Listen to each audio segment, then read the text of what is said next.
Confuse में कातना ले पढ़ल बाड़ू? चौथा तक। ओकरा बाद काहे न गइलू? गर्मी के छुट्टी हो आ गई। ओकरा बाद फिर बारिश आ गई। अब ओकरा बाद जाड़ा के छुट्टी हो गई। फिर ओकरा बाद फिर फगुन आ गई। फिर ओकरा बाद रे इतना छुट्टी मरनी नु कि पढ़े के आदत छूट गई। बैगन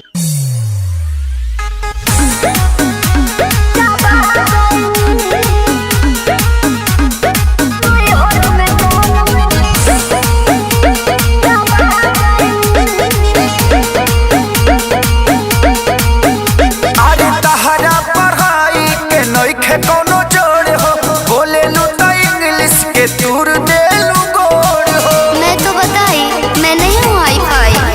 अरे तहरा पढ़ाई के नइखे कोनो जोड़ हो, बोले लू तो इंग्लिश के तूर दे लू गोड़ हो। का चाहतनी जी? ऐसन भाषा से हम पगला गइनी, पगला गइनी। सुनी बेचे कापे किताब भोजा खा गइनी। राजा नहीं हर में, राजा नहीं हर में गोलम चापा गइनी। राजा नहीं हर में गोलम चापा गइनी।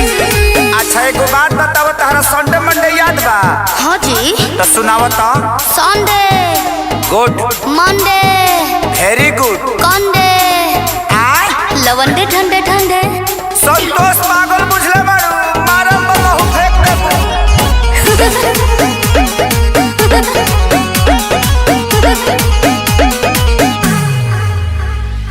अनपढ़ के तू ताला कहलू एजेंसी, रह तू पढ़ल होइते आशा में वैकेंसी।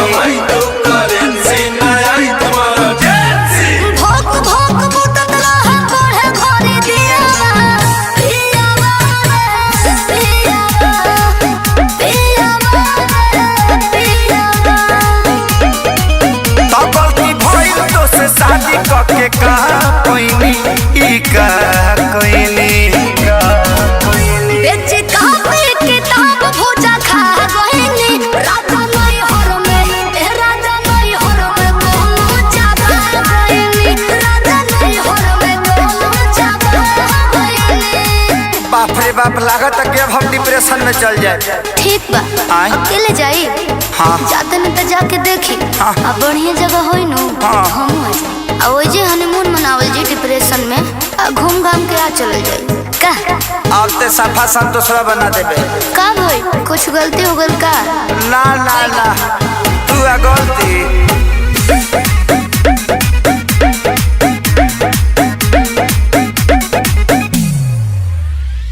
चढ़ली जवानी तहर पूरा बझोल हो, खत्म इतिहास पूरा गोल बाबू गोल हो। चढ़ल बाड़ा जौना पे डूबावा तारा नैया। सोइया हो सोइया, अरे हमर लड़े कोइया। कहे अखिलेश खेसारी हम खा गइनी, हो खा गइनी। बेचे कापे किताब भोजा खा गइनी। राजा नहीं हर में, राजा नहीं हर में गोलम चापा गइनी। राजा नहीं हर में गोलम चापा गइनी। लास्ट में तरह से को सवाल पूछी। पूछे ना जी। ई बताओ कि लिंग क तरह के होला? 3 तरह के। कौन कौन? स्त्रीलिंग, यस, पुल्लिंग, बिल्कुल यस। अडरलिंग। हाँ, अब बुझा गल दुर्गेश नाई बना देवे ते हमके। पूछी पूछी।